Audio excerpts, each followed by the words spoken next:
It's the end of the month and you really want to take your boyfriend or girlfriend to that long-awaited date. And suddenly you realize that your bank account is screaming at you to cancel your weekend plan. At this point, you remember one of the advertisements you saw recently. You quickly reach out to your phone and apply for a quick loan of Rs 2,000 using an app.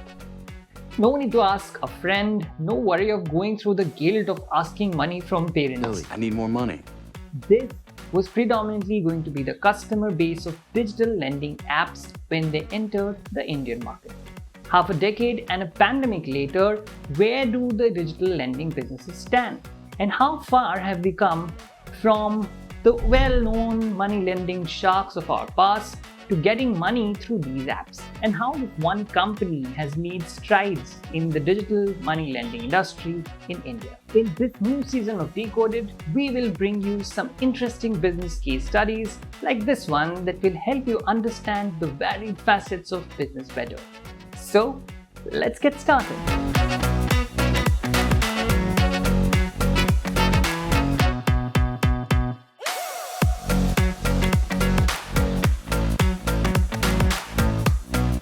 Money lending dates back centuries. We have all grown up hearing stories of zamindars and money lenders and how they made fortune by giving money to the people who were in need in extremely high interest rates. Bollywood films have time and again reminded us of the atrocities that loan sharks would put upon people in debt.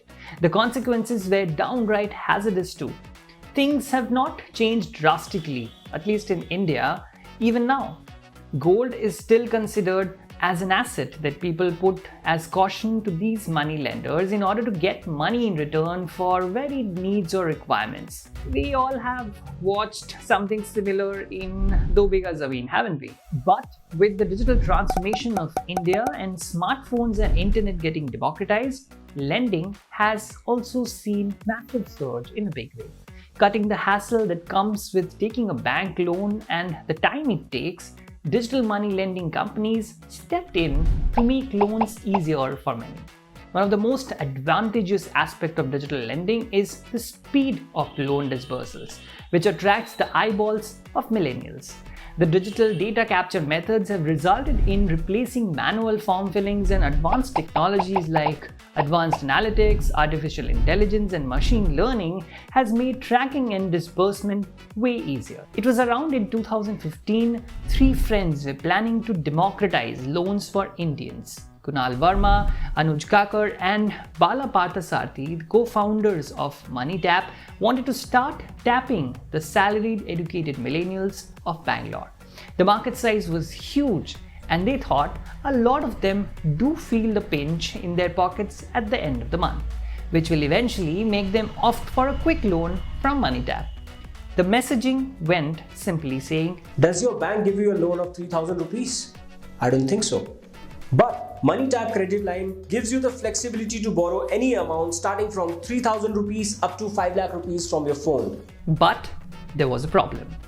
People, although are in need of money, feel shy of asking for it from friends, and more so if they are from strangers. Something similar happened to MoneyTap initially, and thus they decided to go online. And immediately, just like we start conversations so easily on social media sites with strangers, people found it easier to ask for money from these apps. MoneyTap never looked back after this. From a Rs 65 lakh revenue in the first year, they reached to a whopping 245 crores in the financial year 1920. But what were some of the factors that led to the success of such a mammoth scale for MoneyTap? Or for that matter, other such digital lending companies as well. Number one, instant access to money. One of the few things in the lending business that attracts customers is how easily you get the credit from source. The more hassle-free it is, the better. And that gave companies like MoneyTap an edge over banks. Consumers were given instant access to approved unsecured funds in the range of Rs 3,000 to Rs 5 lakh. Unlike banks, there was no fixed tenure, neither it took days of hard work and toil to personally visit banks and get the loans approved. Number two, easy payback options. MoneyTap also offered its customers to pay interest only on the money that they spent and not the money that they took. So suppose you have taken rupees 40,000 from the app and you feel that you will only need 30,000 out of it, you will be charged interest only on the used amount. You can also pay back using EMIs that range from 2 to 36 months depending on the money that you have borrowed. Number 3. Low customer acquisition costs. The digital lenders, through its able systems in place, have been able to digitize the 3 phases of a customer's journey for a loan product: customer onboarding and KYC, loan processing, and loan disbursement.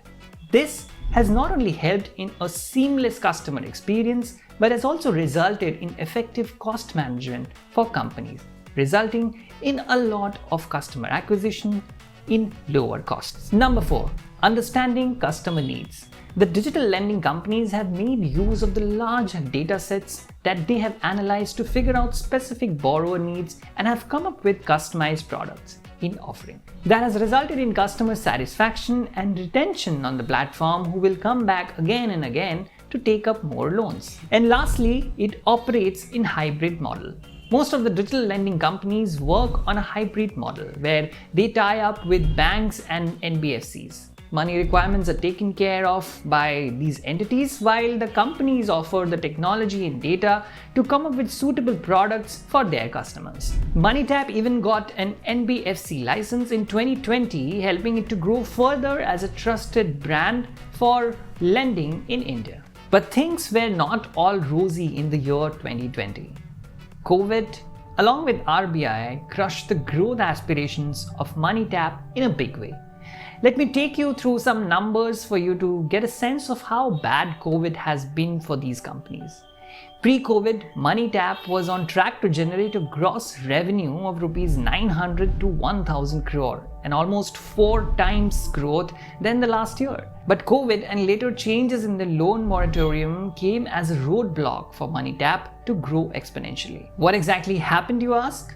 Let me break it down. In March 2020, keeping the financial strain COVID was putting on people, RBI decided to give a 3-month EMI moratorium on repayment of term loans, meaning they don't have to pay EMIs. This further got extended for another 3 months, resulting in a lot of relief for consumers in terms of installment payments. But in turn, it hurted a lot of money lending platforms like MoneyTap in a big way. The companies saw job losses and business models shifted overnight. MoneyTap also started experimenting with gold at this point, where they initiated lending against gold, something that Indians are all too familiar with. आपका सोना दीजिए, करिश्मा देखिए.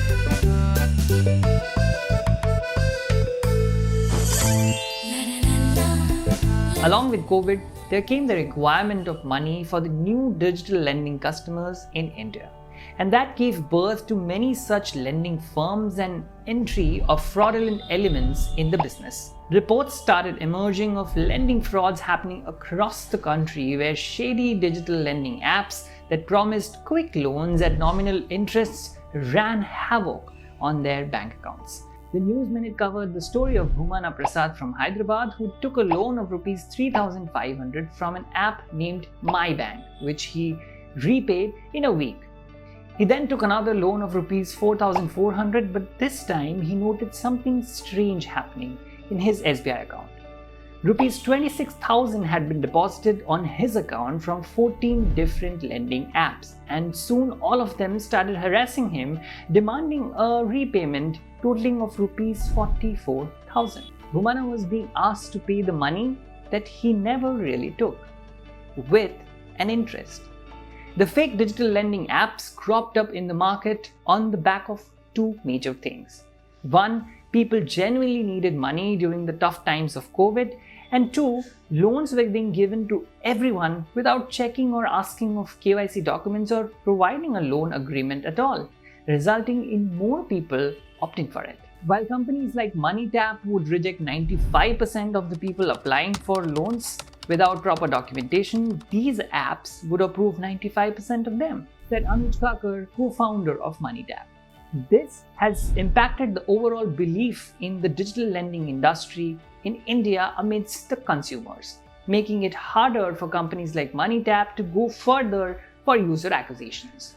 Although RBI in December 2020 took note of the malpractices and had put out a public warning against unauthorized digital lending applications, the effectiveness of it remains a question in a country where financial literacy is extremely poor. And to fill that gap and make you aware of the finance essentials to make a career move, Inside IM and AltUni has come up with an advanced finance masterclass that will help you learn the mechanics of the finance and investment banking world with some of the most important concepts and domains taught by IIM Ahmedabad, Bangalore, Indore, and XLRI alumni who have worked in marquee companies in the past. Understand investment banking, learn about different stocks, future finance careers and options, and learn how to apply financial management concepts through these programs. With 30 plus hours of live sessions, one-on-one CV enhancement sessions, mock interviews, and a lot more, this program is definitely for all the finance enthusiasts out there. If you're interested in the Advanced Finance Masterclass, enroll yourself today. The link is in the description below. Now, the other big challenge for companies like MoneyTap is the threat that is coming from the bigger fintech companies who are getting into lending. With marquee names like Paytm and Amazon getting on board to eat up the market size of smaller entities like MoneyTap, it would be an interesting battle to watch out for. Companies who would be able to make customers stick, make them apply for repeated loans, build trust in the market, offer lucrative deals, and ensure security both in terms of monetary and the privacy of the data for the customers are definitely going to be the winners in this race. Till then, we have to wait and watch as to how the digital lending market performs in the years to come, leaving behind the COVID shock and gaining the trust of the customers all over again, so that we don't have to become another character from another Do Bigha Zameen. ले जरा अंगूठे का निशान तो लगा दे इस कागज पे। इसमें क्या लिखा है जो? अरे कुछ नहीं, वही गोपीपुर में मेरी जमीन के साथ लगती हुई जो तेरी 2 बीघा जमीन है वो मुझे चाहिए, वही मैं मिल लगवा रहा हूँ। ले अंगूठा लगा दे झट से। इसके बदले में जो मैंने कर्जा तुझे दिया है वो सब माफ कर दूंगा। That is it for today's episode. Do tell me what you liked or disliked about this video and tell us in the comments below about what you generally feel is the future of digital lending in India. Also tell us in the comments below as to which are the other sectors, areas or businesses that you want us to cover in this particular series, and we might try and come with a video on that soon. Also don't forget to check out the Advanced Finance Masterclass program, the link of which is in the description below somewhere.